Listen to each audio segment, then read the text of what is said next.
The Devils closed out their Western Canada trip with another shutout, beating the Edmonton Oilers 3-0. Jake the Snake was on fire, and the Devils were very opportunistic. We have a lot to break down in today's episode of Locked On Devils. Buckle up, everybody. You're Locked On Devils, your daily podcast on the New Jersey Devils. Part of the Locked On Podcast Network, your team every day. Hi, this is Bryce Salvador, and you're Locked On Devils with Trey Matthews. Elliott scores! Oh, Stevens stepped up, nailed him. Brodor's got the puck. What a shot. The Devils win the Stanley Cup. Alrighty now, what is up, New Jersey? Welcome back to the Locked On Devils podcast here at the Locked On Network. I'm your host, Kyle Chalky, play announcer, Devils writer of Pucks and Pitchforks, and also part-time credential media member, Trey Matthews. Now, I understand that Monday Night Football was on. You were probably watching the Kansas City Chiefs get some help from the referees. You probably saw the camera pan to Taylor Swift at times, cheering on her boyfriend, Travis Kelce, which, by the way, I have nothing against Taylor Swift. I'm just stating a fact and also stating a joke that's on social media. And you were probably hoping for the Chiefs to lose their first game of the season because at this point, it's ABC, anybody but Chiefs. Well, my night was completely different. I tuned in to the Los Angeles Lakers game, and once I saw that they were getting blown out by the Detroit Pistons, I quickly switched over to Amazon Prime to watch Monday Night Hockey, called by my buddy, John Forsland. In all honesty, this game was entertaining. I was looking forward to this matchup. Unfortunately, Connor McDavid did not play due to injury, but the Devils walked away with a win. In the first segment, I will share some of my main takeaways from the game. The Devils came out victorious in a 3-0 shutout. Then in the second segment, I will list some players that caught my eye and name my personal 3 stars of the game. Then in the third and final segment, like I do with every post-game recap, I will compare the stats and give the Devils a letter grade. Okay, like I just said, no McDavid, honestly, no problem for the Edmonton Oilers, which before I share some of my main takeaways, can I just be completely 100% honest, unbiased opinion? How did the Devils win this game? Let alone walk away with a shutout victory, because the Oilers were putting heavy pressure on New Jersey very early in this game. Jake Allen had to put together an A-plus performance, and he did just that, because honestly, this game could have been 4-1 in favor of the Oilers if I'm being 100% unbiased. But on the bright side, I didn't have to consume any coffee, no caffeinated beverage, because this game was keeping me on my toes, because I was on pins and needles just watching the Oilers put all sorts of pressure on the Devils and seeing Jake Allen make these early game saves. I'm just like, this is incredible. It was fast-paced, high-octane offense, and that first line that was centered by Leon Draisaitl, they came out to play from the jump. But the Devils took advantage of some opportunities.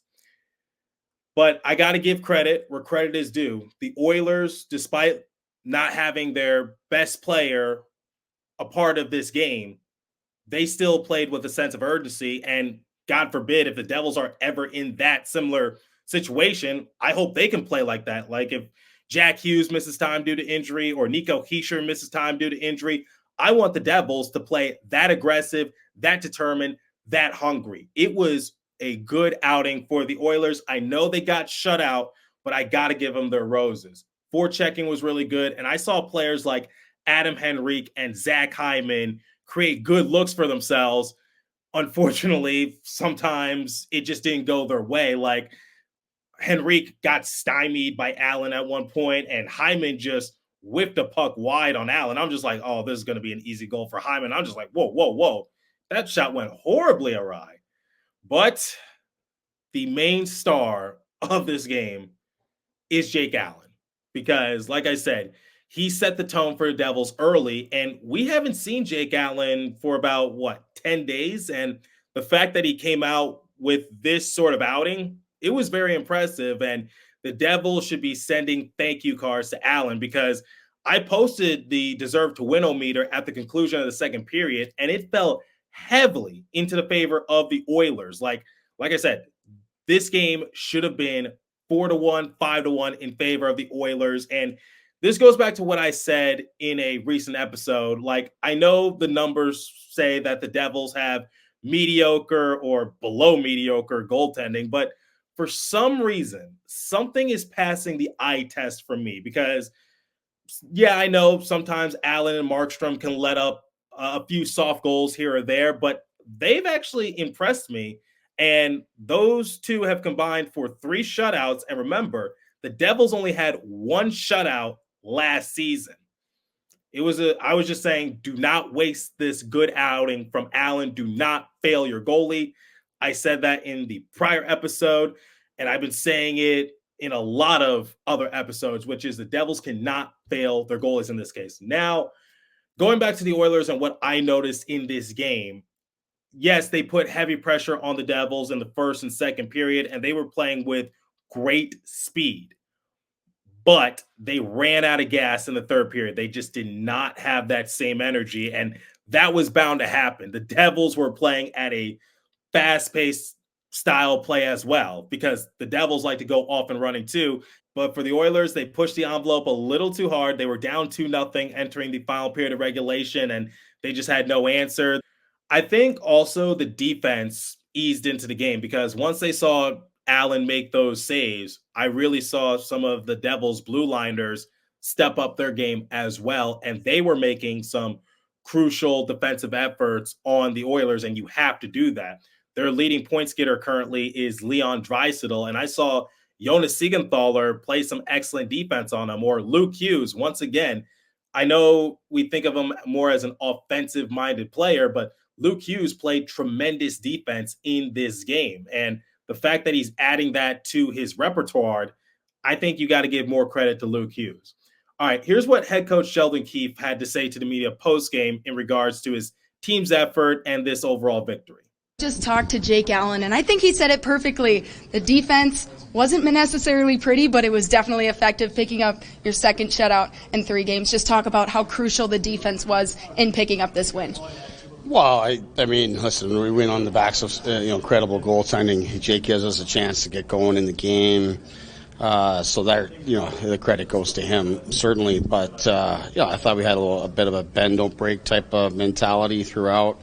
Thought the third period was our best period in terms of defending less and not much happening around our net, and then pressing and extending our lead. So that's a good effort from our guys here all throughout the trip. You talked about the 2 shutouts, but I mean we're 5 minutes away from getting one in Calgary as well. So there's things we have to do a lot better, no question. But we're learning how to win these types of games, and we're learning how to defend away from our net. Going off of what Sheldon said, I do agree with them. Not every win is going to be pretty. You got to win these types of games anyway. How? Because like I said, the Oilers were giving the Devils a good run for their money in the first and second period. But how do the Devils capitalize on the small opportunities that were presented to them? Their first shot was a goal, and it was thanks to Stefan Nason. And I also have to give credit to Jack Hughes, because he did set up that play initially, but he was not given an assist. But similar to what Ken Danico said on air, if there was a third assist, then Jack Hughes would have been given it. But obviously it went to Paul Cotter for the primary assist and Jesper Bratt for the secondary assist. First shot on Calvin Pickard, and it was a goal. Once again, be opportunistic. Or the Devils' first power play opportunity, too many men on the ice by the Oilers. They capitalized on that power play somewhat early. And my buddy Jersey Joe, who's a colleague of mine over at Pucks and Pitchforks, he actually texted me in the morning saying that it might come down to special teams for the Devils. Coming into this matchup, the Devils had the 5th best power play in the league, and the Oilers had the worst penalty kill in the league. So the Devils had to capitalize on that, and they did so early. thanks to Jesper Bratt. And we'll talk more about Jesper Bratt in the second segment, but it was just the little things like that. That was the first power play opportunity for New Jersey. Now, that wasn't the first time that they went to the box, because Dougie Hamilton and Zach Hyman were both assessed penalties. Hyman was assessed a slashing call on Dougie, whereas Dougie got an embellishment because he did oversell it. But digressing a little bit, once the Devils got their first power play, they made the most of it. And similar to what my buddy Jersey Joe said, try to capitalize on it, because the Oilers are dead last in the NHL when it comes to penalty kill success rate. 61.8%. And obviously that went down. Yikes. Not good for Edmonton. But I think the final thing as well is that Timo Meier was given an open lane in the third period. And I don't know how he tucked it in, but he did so. And the Devils got the dagger, 3-0. Just the little things like that. Like, if you're not given a bunch of opportunities, you better make the most of them, because you don't know when it can come again. And the Devils unfortunately fell victim to that against the Flames, which is why they got shut out 3-0 in that respective matchup. So my main takeaways is that the Oilers were the more aggressive team early on in terms of speed, but the Devils were opportunistic, and they found the opportunities here and there to try to muster up this victory. All right, I'm going to list some players that caught my eye and also name my personal 3 stars. But before we continue, let me tell you guys about Indeed. If you need to hire, you need Indeed. Indeed is your matching and hiring platform with over 350 million global monthly visitors, according to Indeed data, and a matching engine that helps you find quality candidates fast. Ditch the busy work. Use Indeed for scheduling, screening, and messaging so you can connect with candidates faster. And Indeed doesn't just help you hire faster. 93% of employers agree. Indeed delivers the highest quality matches compared to other job sites, according to a recent Indeed survey. I've actually used Indeed before to book myself some play-by-play gigs, and listeners of this show will get a $75 sponsored job credit to get your jobs more visibility at Indeed.com/lockedon. Just go to Indeed.com/lockedon right now and support my show by saying you heard about Indeed on this podcast. Indeed.com/lockedon. Terms and conditions apply. Need to hire? You need Indeed. Okay, first, some honorable mentions. Nason scored in this goal. You guys know, big fan of Stefan Nason's game, and I guess I'm going to continue to say that as long as he gets into the scoring column. He's continuing to exceed my expectations. Timo Meier, like I said in the first segment, scored in this game. A beauty of a goal. Don't know how he tucked it in, but he found a way. Nico Hischier, he got the primary assist on Jesper Bratt's power play goal. The captain now has 16 points in 15 games, so Nico is continuing to rack up the points. Got to give those players a shout out. My third star is going to go to Dawson Mercer, because Mercer got the primary assist on Timo Meier's goal, and he saucered him up real nicely. Like, in the words of Ken Danico, it was sort of like a basketball alley-oop on skates, and Timo finished the play nicely. And Mercer now has 5 points in his last 4 games. He has 1 goal, 4 assists. Sheldon Keefe said that Mercer has actually been pretty good prior to racking up the points recently. He says Mercer has been good on the power play. He's been good on the PK. And it was just a matter of time before it started to translate to points. And I think Mercer has started to elevate his game the last few outings. And I just wanted to give him a shout out. My second star goes to Jesper Bratt. Unfortunately, since the Devils got shut out in their previous matchup against the Flames, Bratt's modest 6-game point streak came to an end, but he walked away with 2 points in this matchup. He got the power play goal in the second period, and he got the secondary assist on Stefan Nason's goal in the first period. And Bratt now has 15 points in 15 games, and it's nice to see him net himself a goal. His last goal came against the New York Islanders on October 25th. The thing about Jesper Bratt was that he was everywhere in this game. You know how I said, like, Adam Henrique and Zach Hyman had a couple of grade A chances on Jake Allen? Well, the same can be said for Jesper Bratt he was hounding Pickard a few times.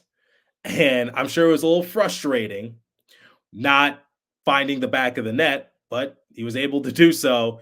And you just knew it was going to happen.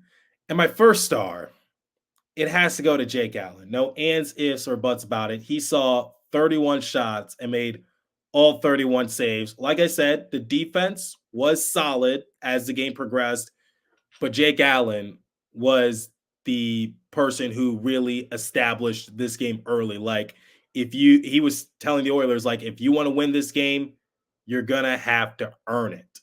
And he did that and more. He really rose to the occasion. And like I said, it's been a while since we saw Jake Allen in net. His previous game was on October 25th against the Islanders, same day in which Jesper Bratt netted his previous goal prior to this game. Maybe every time Allen's in net, Jesper will score. But anyway, Allen picked up his second shutout of the season. He now has a goals against average of 2.6 and a save percentage of .904. I don't know what else to say, but Jake Allen certainly deserves the first star. And here's what he had to say to the media post-game about the collective team effort in front of him and how he felt his outing went. Your overall thoughts on the game and the way guys played in front of you and just how big this was for this road trip to end like this. Yeah, I think that's a good way to put it. To end up 2 out of 3 on this trip. It's been a long trip for everyone involved, and we're ready to head home, and be able to head home on a happy flight is important for us. What did you like about, your game in particular? It looked like you were just waiting for the game to come to you, and they fired a lot at you. Yeah, I said out there earlier, I said I tried to take a little bit of a page out of Markie's last 2 games. I felt he played a lot more calm than previous games, and he looked great in his last 2 games. And, I tried to take a page out of that book, and, they got a good team over there. They got a team that can make a lot of plays. When you have that, you got to be a bit more patient, a little bit more deep, and, we found a way to get it done. Did you feel good early? Because it looked like do you know right away when you're on your game, you feel good early? I felt like, I think it's been 10 or 11 days since my last game, and I feel like for me, those practices are almost like my games. So I feel like my last week has been really good, and, I knew they're going to come out, strong. Sometimes when you play a back-to-back, you have your game legs right away, and then they usually fade. But a lot of times, especially against a team like that, I think the last 2 games for them, they scored right in the first shift, and we knew that. We knew they were going to come hard, so it's our job to be ready.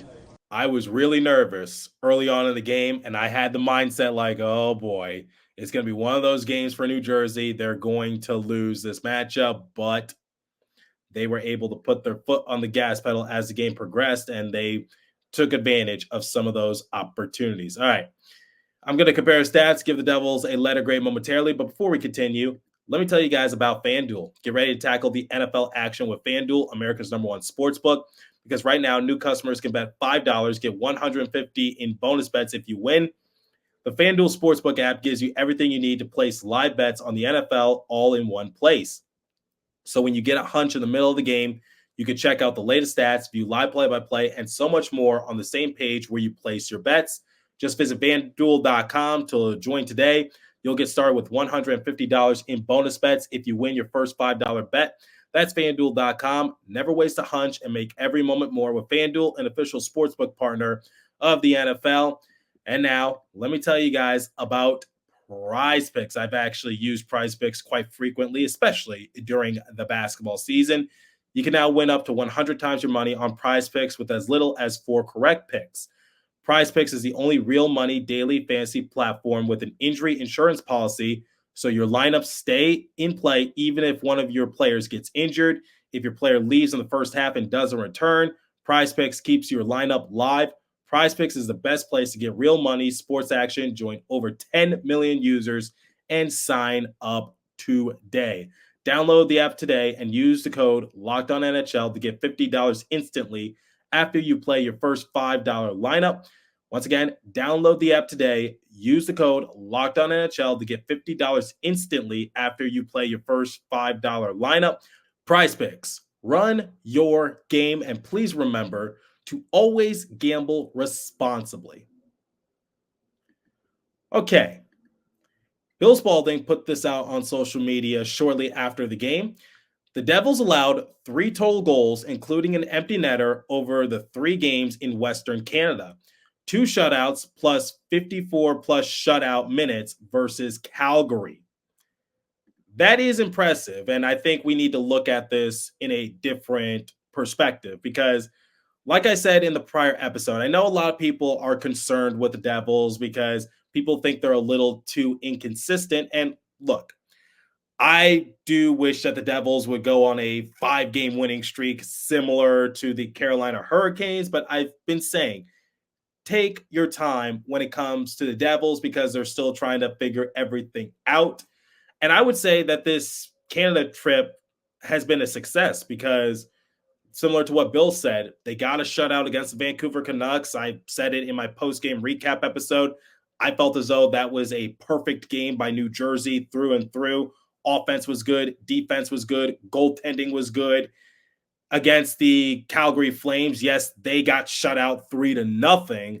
But at the same time, that was a hard-fought battle. Wasn't their best effort, but I think they could have been rewarded if they would have just tightened it up just a tad bit more, send it an OT. If you're going to lose, at least walk away with something. And in this matchup against the Oilers, I know the Oilers didn't have McDavid, but similar to what I've said, the Oilers have a lot of weapons on their roster, and it seemed like they didn't skip a beat in this matchup.